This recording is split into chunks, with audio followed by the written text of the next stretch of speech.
네. 지난 8월 우리 뜨인돌 교회는 경기도 안산으로 오은교 수련회를 다녀왔습니다. 많은 분들의 헌신된 섬김과 교우분들의 적극적 참여로 무더운 여름이었지만 즐거운 시간을 보냈던 것 같아요. 어린 친구들부터 작년에 이르기까지 그야말로 온 교우가 함께 말씀을 듣고 운동도 하고 삶과 생각을 나누는 유익한 시간이었습니다. 저는 개인적으로 수련회를 통해 교우분들과 함께 보다 많은 시간을 함께 보낼 수 있었던 점이 참 좋았습니다. 수련회 둘째 날은 온 교우가 함께 모여 주일 예배를 드렸는데요. 그때 제가 무엇이 들어있을까라는 설교 제목으로 유치부 설교를 했었습니다. 어린 유치부 친구들 앞에서만 하던 첫째, 둘째를 손가락을 써가면서 설교하려니까 약간 민망하기도 하고 떨리기도 했습니다. 그럼에도 불구하고 재미있게 따라해 주시고 말씀에 귀 기울여 들어주신 성도분들 덕분에 말씀을 잘 전달할 수 있었던 것 같아요. 수련회 설교 제목인 무엇이 들어있을까는 성경이 무엇을 담고 있는지 그 내용이 무엇인지에 관한 아주 짧은 설교였습니다. 이 설교를 준비했었던 이유는 제가 유치부 아이들을 대상으로는 매주 설교하고 있지만 작년 성도분들에게는 말씀을 선포할 기회가 많지 않기에 이번 수련회 때는 하나님의 말씀, 그 말씀 속에 들어있는 핵심적인 내용인 복음에 관하여 전하는 것이 좋겠다라는 생각이 들었기 때문입니다. 물론 모든 설교가 복음의 내용을 포함하고 있는 것이 당연하지만 좀 더 성경의 목적과 핵심 메시지에 대해 짚어보는 시간을 갖고자 했던 것입니다. 설교가 참 쉽고 또 참 짧고 재미있었다며 격려의 말씀을 해주신 분들이 있으셨는데요.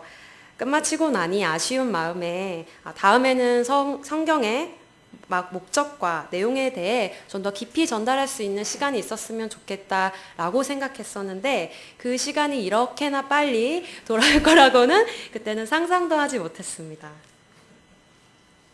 아무쪼록 오늘 설교는 수련회 때 했던 설교 무엇이 들어있을까의 심화된 버전으로 성경의 목적과 핵심 내용에 대해 함께 살펴보고자 합니다. 여러분, 교회에 다니는 사람을 흔히 신앙인이라고 부릅니다. 이 신앙인은 어떤 사람일까요? 무엇을 믿는 사람이겠죠? 그렇다면 우리는 무엇을 믿는 사람일까요? 우리가 믿는 것은 바로 하나님과 그의 약속을 믿는 것입니다. 다시 말하면 우리의 신앙은 어떤 분명한 내용을 갖고 있다는 거예요. 그렇다면 우리가 믿는 하나님에 대해 올바르게 알려면 어떻게 해야 할까요? 물론 신학에서는 자연을 통해 하나님을 어느 정도 알 수 있다고 말합니다. 그것을 일반 계시라고 합니다. 하지만 자연은 신이 살아있다는 정도의 일반 정도의 정보를 줄 수는 있어도 내가 죄인이고 내가 하나님을 만나야 한다는 정말 우리에게 필요한 분명한 지식을 줄 수는 없습니다. 그런데 그 분명한 지식을 뭐라고 하는지 아시나요? 그것은 특별 계시라고 합니다. 특별 계시라고 주어진 것 중 하나가 바로 성경입니다. 하나님 자신과 자신의 뜻을 계시한 성경을 통해 하나님이 인간을 향하여 어떤 약속을 하셨는지에 대하여 그 믿는 바를 굳게 잡는 것, 그것을 믿음이라고 부르고 그런 사람들을 신앙인이라고 부르는 것입니다. 이것을 믿지 않고 하나님의 이름을 자신의 필요를 채우는 도구로 사용하는 것은 하나님을 모욕하는 일일 것입니다. 그런데 사실 이런 모습은 이 세상 이곳저곳 여기저기 편마하게 모두 이 세상이 그런 모습을 갖고 있는 것 같아요. 하나님을 두려워하지 않는 시대, 하나님 없이도 잘 살 수 있다고 온 몸과 행동으로 말하는 이 시대 속에서 하나님을 믿는다 말하며 살아가는 것이 얼마나 어려운 일인지 다들 경험하실 겁니다. 그리고 저 또한 이것을 가르치고 설교하는 것이 얼마나 두렵고 고민되는 일인지 모릅니다. 하지만 하나님과 그를 믿는 믿음이 없는 곳에선 아무 아무 역사도 일어나지 않습니다. 오직 신앙인들은 하나님의 말씀 그리고 그 속에 들어있는 약속을 믿는 것만이 신자의 의무이자 특권이기 때문입니다. 그래서 하나님의 이 약속이 무엇인지 믿는, 아니 믿어지는 은총이 우리들에게 있어서 그리스도 안에서 하나님의 약속을 깨달아 아멘으로 받는 저와 여러분이 되시기를 바랍니다. 여러분, 기독교가 기독교로 세워지기 위해 성립되는 첫 번째 전제는 무엇일까요? 기독교가 기독교로 세워지기 위해 가장 먼저 되는 전제는 무엇이냔 말입니다. 그것은 바로 창조입니다. 하나님이 온 우주와 우리 인간을 창조하셨다, 즉 만드셨다는 것입니다.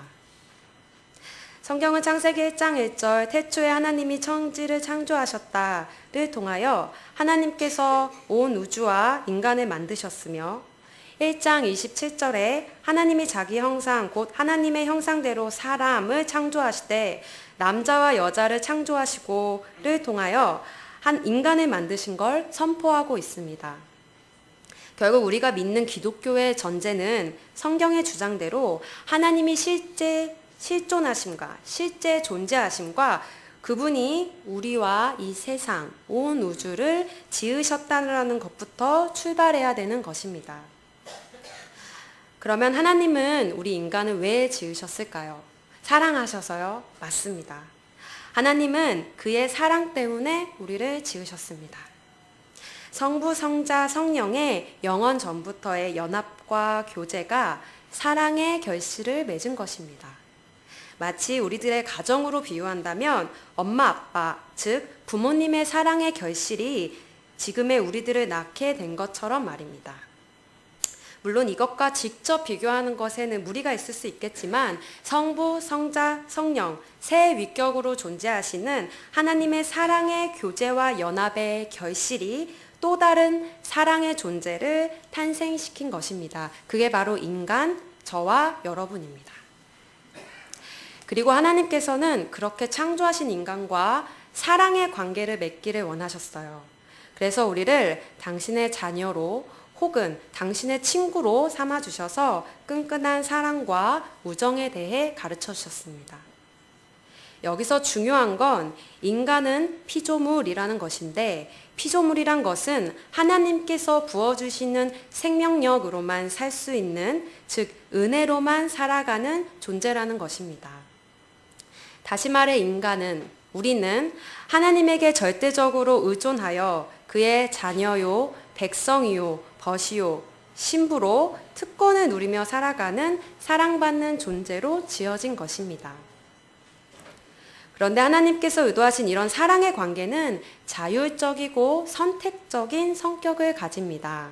사랑은 결코 강제적일 수 없기 때문입니다. 하나님께서는 인간을 로봇이나 꼭두각시 인형으로 만든 것이 아니세요. 그래서 인간은 자신의 존재 이유를 찾아 하나님을 신뢰하고 기꺼이 그에게 순종하며 그를 사랑하는 것을 자유롭게 선택했어야만 했습니다. 그래서 인간이 나는 하나님을 사랑한다고, 나는 하나님의 은혜로만 살 수 있다고 그런 자발적인 선택을 하기 위해서는 어떤 장치가 꼭 필요했습니다. 그래서 하나님께서는 인간을 만드시자마자 그것을 테스트하셨어야 했어요. 그래 너희가 나를 정말 하나님으로 생각하는지 한번 볼까? 라고 하시면서 그 장치를 에덴 동산 한가운데에 두신 것입니다. 아담과 하와가 매일 돌아다니며 지나치는 그 동산 중앙 가장 잘 보이는 곳에 하나님께서는 선악을 알게 하는 나무를 심으셨습니다. 그리고 내가 너희의 하나님이냐 아니냐를 양자택일할 기회를 주셨어요. 여기서 우리들의 궁금증이 좀 풀릴 수도 있을 것 같아요. 도대체 왜 선악과라는 나무를 심으셔서 우리가 지금까지 이렇게 고통받게 되었는지 안타까운 마음과 또는 불평스러운 마음을 한 번쯤은 다 가져보셨을 것 같아요. 우리 다 같이 한번 보시겠습니다. 창세기 2장 16절에서 17절 말씀입니다. 시작.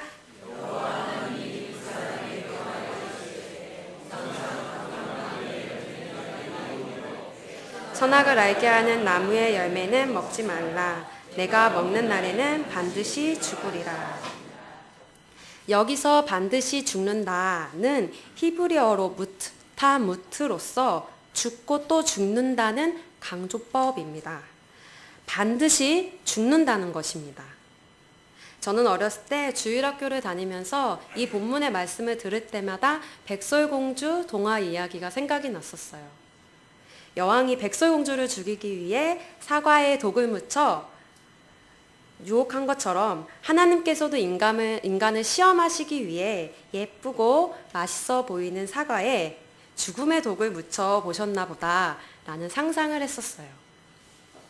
그러나 아마 이 나무 열매 자체에는 무슨 죽음의 독이 들어있는 것이 아니었을 겁니다. 왜냐하면 이 열매의 역할은 아담과 하하가 하나님을 하나님으로 여기는지를 선택하게 만드는 장치였기 때문입니다. 즉, 하나님의 먹지 말라, 먹는 날에는 영원한 생명의 근원인 나로부터 끊어져 반드시 죽을 것이다 라는 그 말씀에 순종하느냐 순종하지 않느냐에 대한 역할을 했던 것입니다. 우리 조상 아담과 하하에게는 부족한 것이 없었습니다. 그러나 그들에게 없는 오직 한 가지가 있었는데 그것은 피조물로서 사실 꼭 갖고 싶었는 거였는지도 모르겠습니다. 왜냐하면 사실 그들이 숨을 쉬는 것부터 이 세상을 지배하고 다스리는 권한에 이르기까지 자신이 가진 모든 것은 하나님으로부터 받은 값없이 받은 선물이기 때문입니다. 그래서 아담과 하하는 숨을 쉬는 매 순간마다 자신은 피조물이며 자신의 삶의 의미는 창조주에게 복종하는 것, 순종하는 것임을 늘 깨달았어야 했던 것이에요. 그러면 지금부터 우리가 아주 멋진 상상을 한번 해보도록 하겠습니다. 만약 여러분에게 아주 멋진 집이 있습니다. 또 멋진 차가 있어요. 그리고 몸은 항상 건강하고요. 아플 걱정이 전혀 없어요. 얼굴과 몸매는 스스로 봐도 만족할 만하고 남들이 봐도 부러워할 만한 외모를 갖고 있습니다. 그리고 여러분 옆에는 정말 멋지고 예쁜 원빈 같은, 김태희 같은 그런 연인이 함께하고 있어요. 재능도 많아서 노래, 악기, 운동, 미술, 컴퓨터까지 못하는 게 없습니다. 가정은 화목하며 이런 상태는 날마다 그리고 영원히 계속됩니다. 그런데 말입니다. 여러분에게 이 모든 것을 날마다 주면서 감사의 표현과 인사를 드려야 하는 어른 한 분이 계십니다. 나보다 높은 딱 한 명의 사람이 자꾸 나에게 나를 잊지 말라고, 나를 기억하라고, 내가 준 거라고 날마다 그것을 가르쳐 주는 거예요. 어떠실 것 같으세요? 아, 이 많은 걸 나한테 줬는데 감사하다고 인사하는 게 뭐 어렵다는 생각이 드세요? 아니면 그거 참 귀찮게 되었다. 내가 저분만 없으면 마음이 좀 편할 텐데, 내가 저분만 없으면 눈치 보지 않고 좀 더 풍요롭게, 더 여유롭게 살 텐데 라는 마음이 드세요. 아담과 하하는 아마 두 번째 마음이었나 봅니다. 하나님이 부어주시는 생명력과 은혜를 거절하고 자신과 자신이 가진 모든 것의 주인이 자기 스스로이길 바랬어요. 그리고 뱀, 즉 사탄은 아담과 하하의 이 마음을 정확하게 알고 있었습니다. 그리고 아주 교묘하게 유혹을 하기 시작했어요. 1절을 함께 읽도록 하겠습니다. 시작! 그런데 뱀은 여호와 하나님의 지신 지승 중에 가장 강교하니라. 뱀이 여자에게 물어 이르되 하나님이 참으로 너희에게 동산 모든 나무의 열매를 먹지 말라 하시더냐. 뱀이 하하를 유혹하면서 했던 질문이 아주 재미있습니다. 하나님께서 정말로 이 동산에 있는 아무 열매도 먹지 말라고 하셨느냐? 이 질문은 그럴듯해 보이지만 사실이 아니에요. 하나님께서는 한 번도 이렇게 말씀하신 적이 없으셨습니다. 아담과 하하도 한 번도 그렇게 생각한 적이 없었어요. 그래서 하하는 대답했습니다. 다 같이 2, 3절을 읽겠습니다. 시작!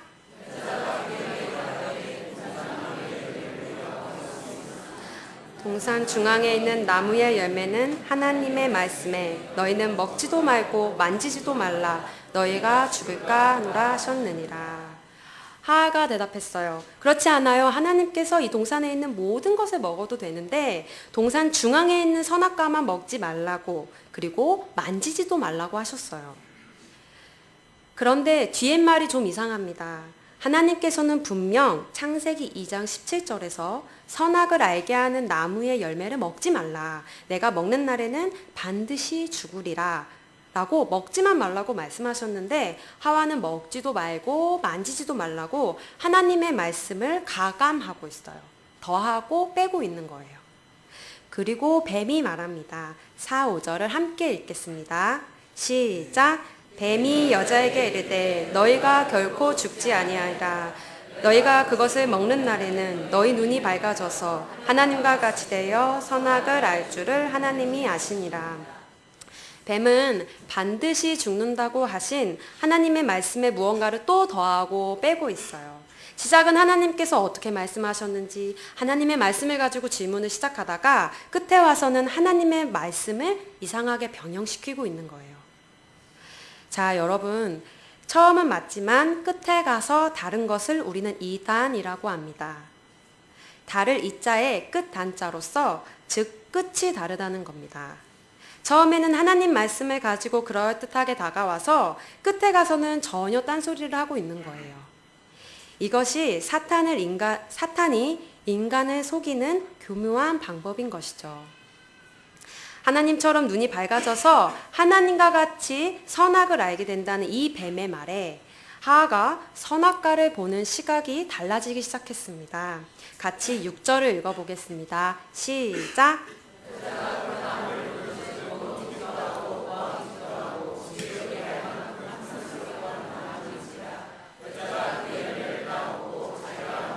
남편에게도 주매 그도 먹은지라. 선악과가 정말 맛있어 보였다면, 이렇게 먹고 싶을 만큼 맛있어 보였다면 뱀이 와서 말하기 전부터 먹었어야 했어요. 근데 뱀이 와서 뱀이 와서 말한 유혹의 본질은 내가 하나님처럼 되라입니다. 그래서 아담과 하하가 가졌을 법한 불만을 교묘하게 가지고 유혹을 한 거예요.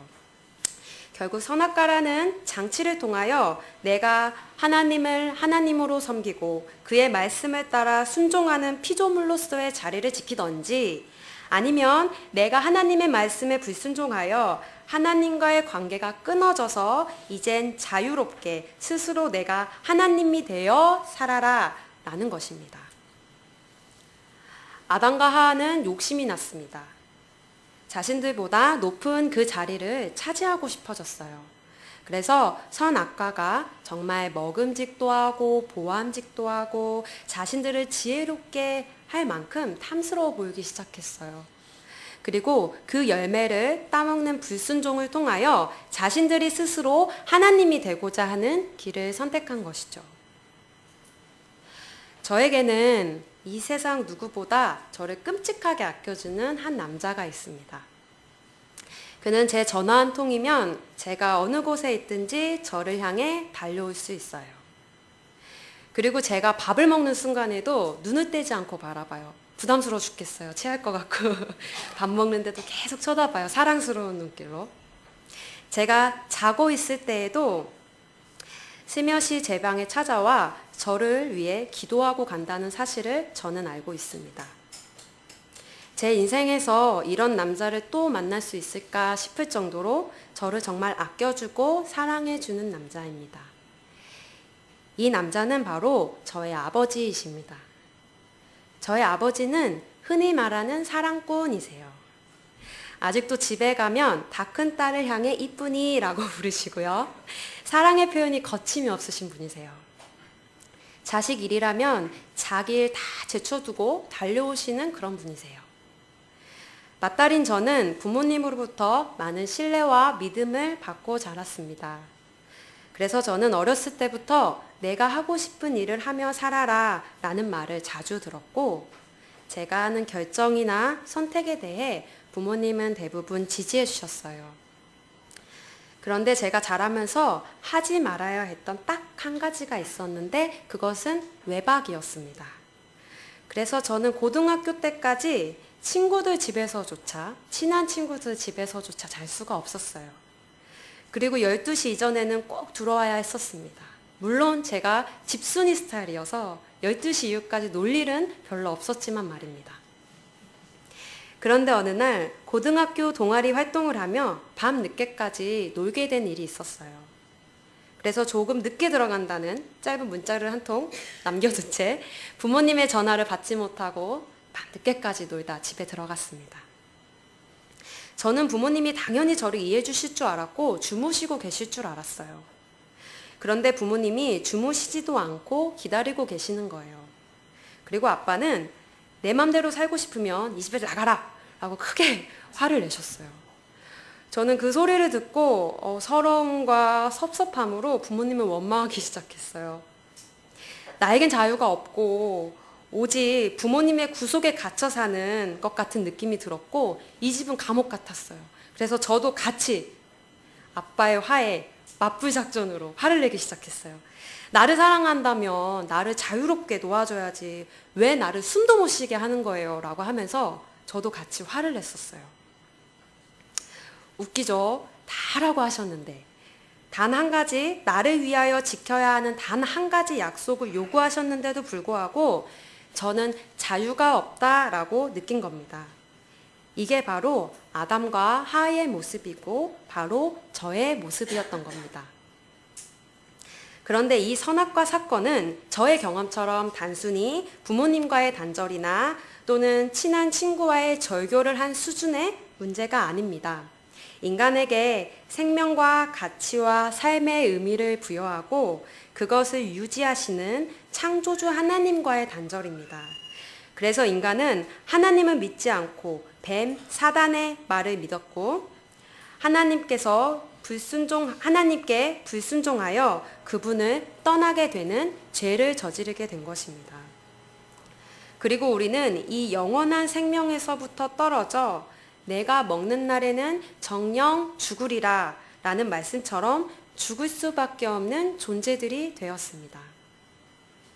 우리가 지금은 살아있다 하더라도 결국 모두 죽지 않나요?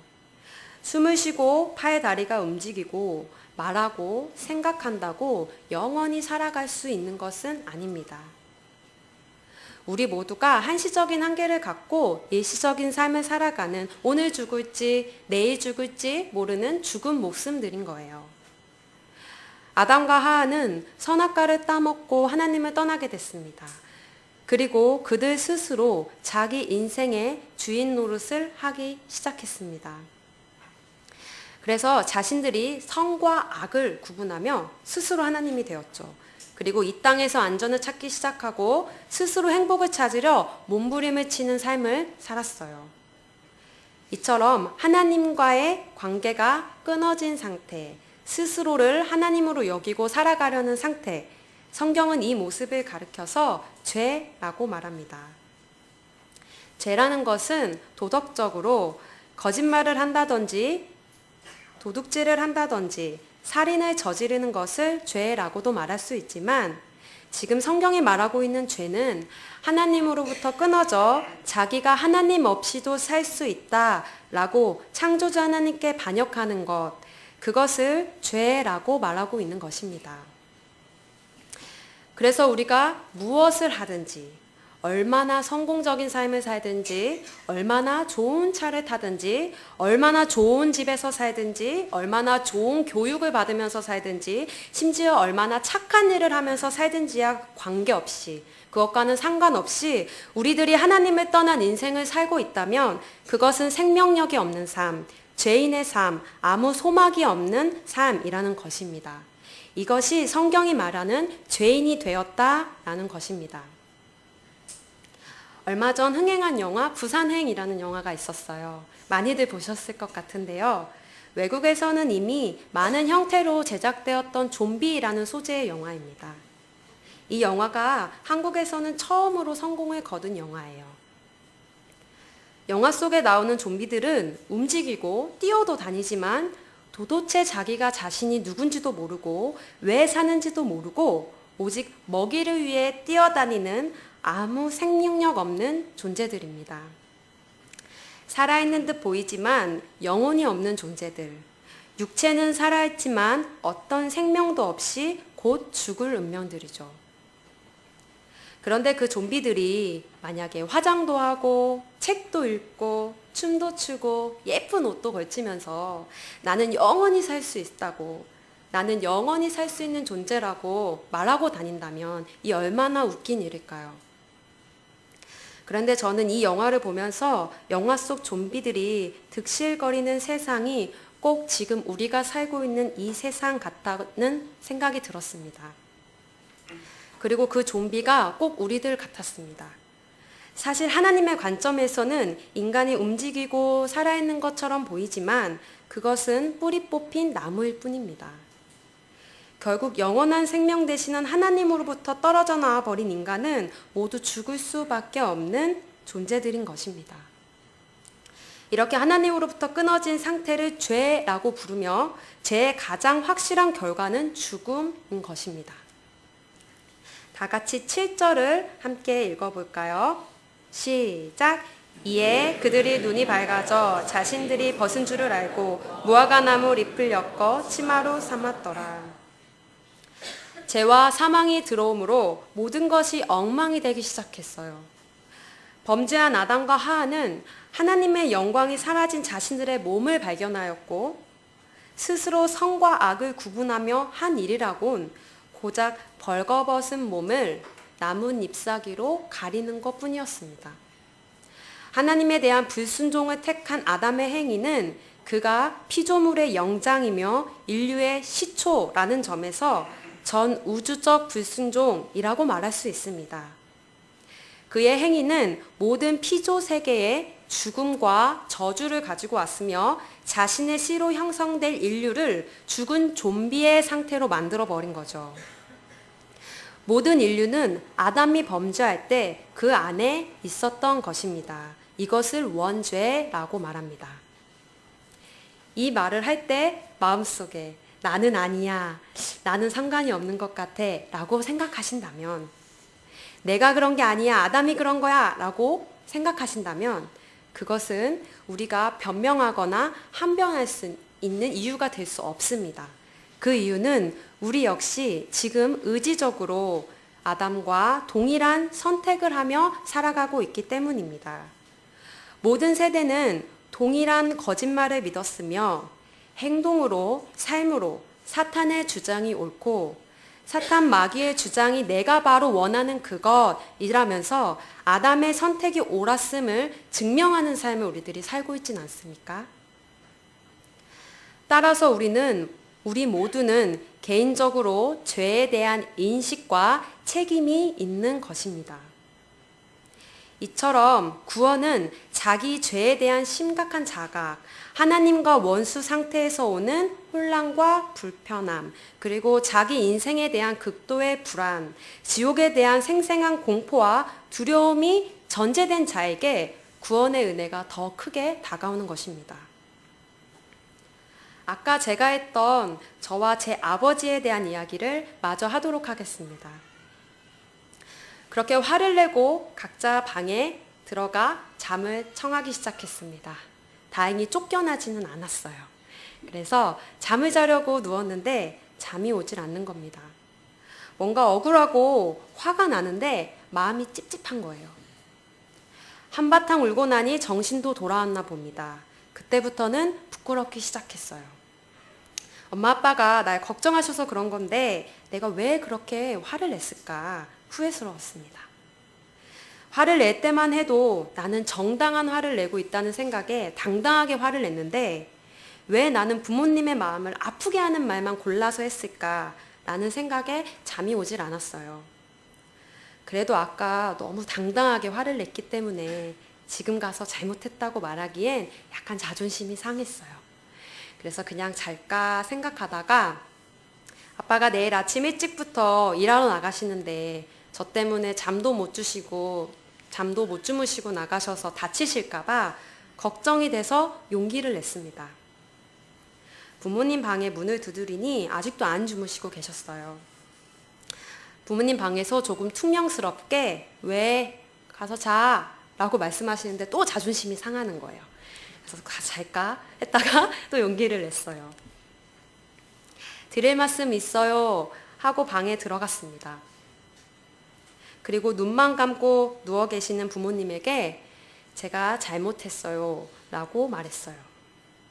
그런데 눈물이 나는 겁니다. 그리고 자존심이 하나도 상하지 않는 겁니다. 부모님은 괜찮다고 하시며 저를 안아주셨고 저는 지금까지 이 일을 잊지 못합니다. 그러면 여러분, 복음이라는 것은 무엇입니까? 바로 하나님께 돌아가는 것입니다. 다시 하나님 손에 붙잡히는 것입니다. 신실하신 그 하나님을 믿고 나아가는 것입니다.